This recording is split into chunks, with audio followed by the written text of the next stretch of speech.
дээр гардаг шиг хүмүүс ихэнх нь одоо шинжилгээ өглөө л гэдэг юм. Тэгтэл одоо цус өтгөрөлттэй гэдэг.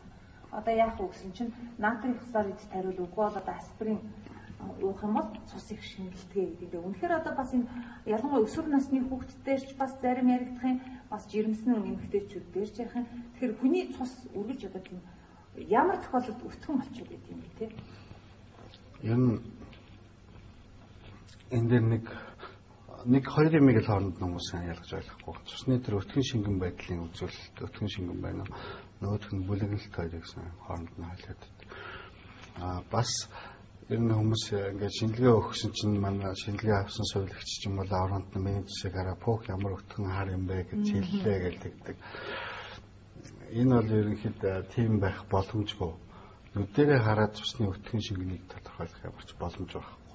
Тэртээ бидний шинжилгээ өгдөг энэ цуснаас гарч ирэхэд венийн цус гарч ирдэг. Өөрөлдвөл хүчил төрөгч хүний биед эд тишүүдээр тараачаад зүрх рүү буцаж байгаа хүчил төрөгчөөр баялаг муутай. Венийн цус бол хар өнгөтэй юм байна. Тийм учраас хар харагдахаар нь тэрийг хүчил төрөгч өтгөрцөн цус байна гэж хэлж ерөөсөө болохгүй.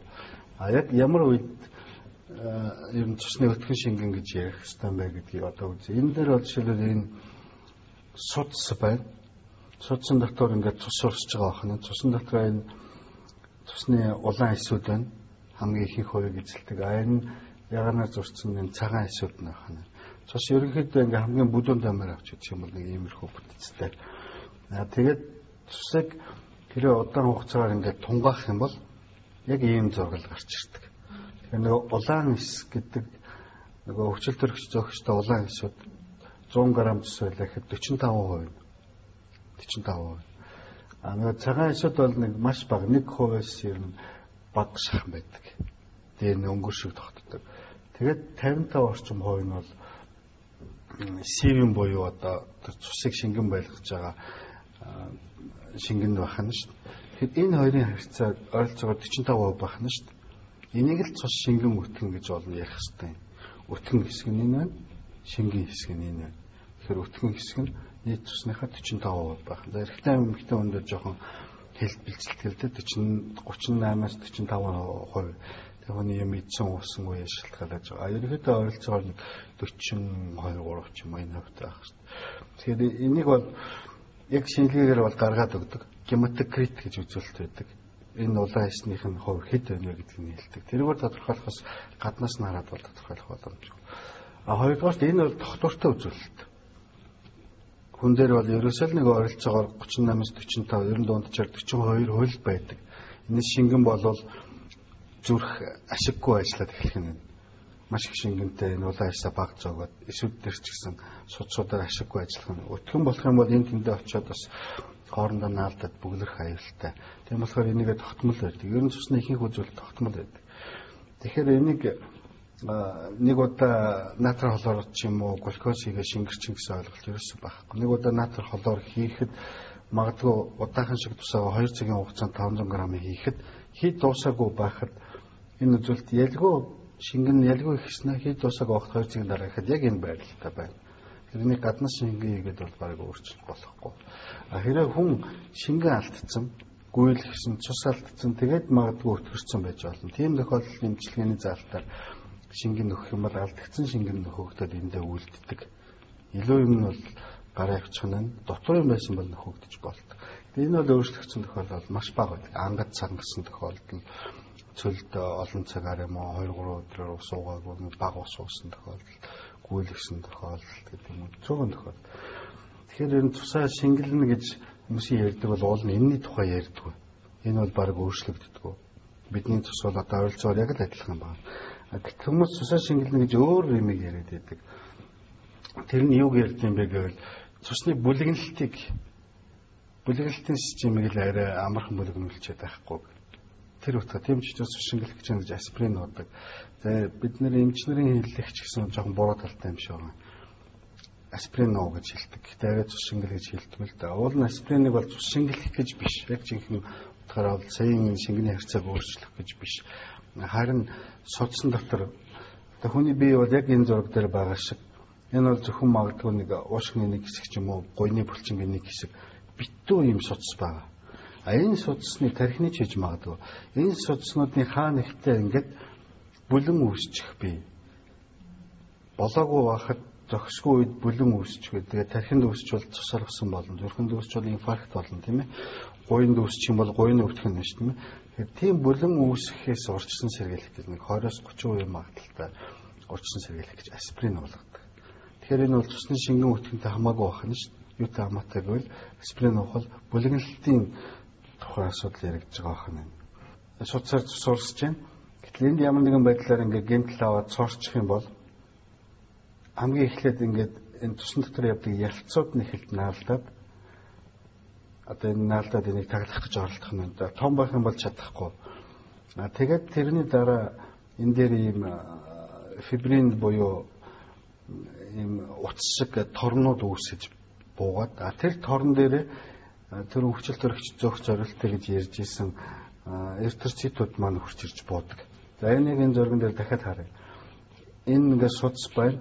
Энд нь ингээд ангаагаад аарсан ба шүү. Тэгэхээр энэ бол судас аарчихаар ингээд юм гэж бодож байна. Хүний хаач ба ямар нэгэн газар гэмтэл үүснэ гэвэл тэнд байгаа төрөний олон тэр мод шиг судснууд ингээд зүсэгдэл явж гин гэсэн үг. Тэгэхээр энэ гэмтлийг ангаахын тулд хамгийн түрүүнд цусаад тогтоох хэрэгтэй. Тэгэхээр сая хэлсэн шиг энэ бол нэлээд олон ингээд тор үүсчих. Тэгэхээр одоо төсөөлөд хэлэх юм бол энэ өрөөний ингээд хаан нэг ингээд том цорчлоо гэж бодъё. Бид нар яаж битүүлэх вэ гэж сандраа шүү дээ. Тэр хүний би цусны дотор нь ингээд үргэлж тэр торн байж иж болохгүй. Тор үргэлж байх юм бол хаан цамаг очиж тэгэлж шүү дээ. Тэгэхээр тэр дорн торн ихэд тэр торнуудаараа эхлээд тор татчихад тэн дээр нь хүчил төрөгчийн энэ дэрнүүдээ бүгдээ нэг тавиад хааныг битүүлдэг байна шүү дээ. Ийм зорилт. Тэгэхээр бас хаа хамаагүй зүгээр байх үед гэмтэл учраагүй байх үед ч гэсэн жижиг судсан дээр ийм бүлэн үүсээд цусааралт болчих вэ гэдэг. Энэ бол яг энэ электрон микроскопоор бүтэн сая дахин томруулаад энэ бүлэн үүссэн байгаа. Одоо тор донгож эхлээд энэ хүчил төрөгчийн эсвч яг тэр шиг хүрчээд наалтсан байна тийм ээ. Дараагийн зурган дээр бол бүр ингээд сайн битүүлэгдээд олон тор үүсчихсэн байна. Тэгэхээр тусаа шингэлнэ гэж бидний яриад байдаг яг хэрэг дээр шингэлэх биш бүлэглэлтэд зохицуулах гэж болоогүй вахт нь бүлэн үүсчихвэ гэж бодоод аспирин хэрэглээд байдаг маань яадаг юм гэвэл үргэлж ийм тор байх хэсгүй торыг тэр дор нь нэгтгэх учраас тэр нэгтгэх процесс хаа хамаагүй болчих вэ энд бүлэн үүсчих вэ гэх тэр процесс нь аспирин нөлөөлдөг. Тийм учраас 40-с дээшнээс ялангуяа 45-аас дээш насны бүх хүнд аспирины харшил байхгүй ямар нэгэн гаж нөлөө өгдөггүй хотоодны шарахтай биш бол ялангуяа удамшлын ч юм уу ер нь өөрийнх нь зүрх өвддөг даралт ихтдэг ийм өөрчлөлттэй бол заавал аспирин өдрийн 85-аас 125 мг ууж гэдэг. Энэ зөвхөн энэ бүлэглэлт үүсгэхээс буюу цус харавхаас, инфаркт болохоос, судас хатуурхаас сэргийлэхээс гадна бүлэн гэзний хавдар болохоос сэргийлнэ. Маш олон талын сайн үйлчилгээтэй. Хэдэн жилийн өмнө аспирины анх нээсний 100 жилийн болсон.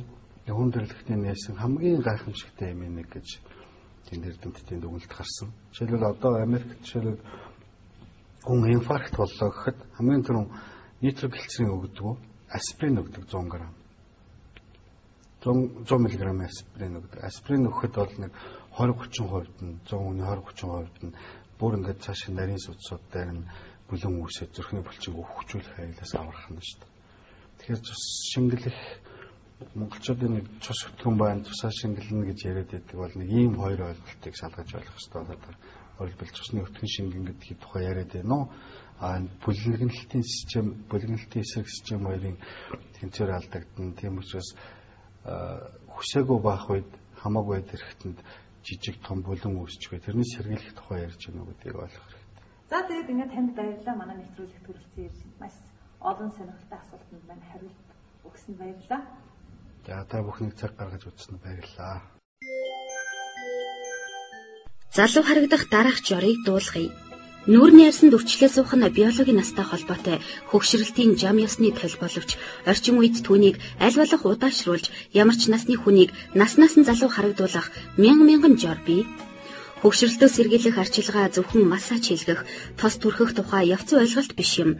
Энэ нь эрүүл мэндийн хэв маягийг шингээсэн өргөн утгатай зүйл. Хамгийн ихний алхам бол орой эрт тогтмол 22 цагт унтах. Үүнийг би маш гүн нойрсож байх үед 22-оос шөнийн 02